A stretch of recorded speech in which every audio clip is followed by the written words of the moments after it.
मुरारिसुरार्चितलिङ्गं निर्मलभासितशोभितलिङ्गं जन्मजदुःखविनाशकलिङ्गं तत्प्रणमामि सदा शिवलिङ्गम्।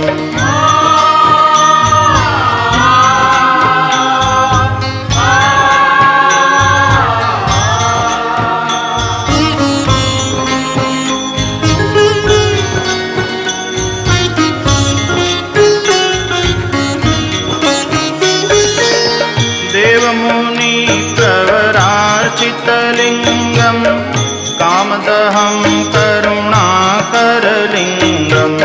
रावणदर्पविनाशनलिङ्गं तत्प्रणमामि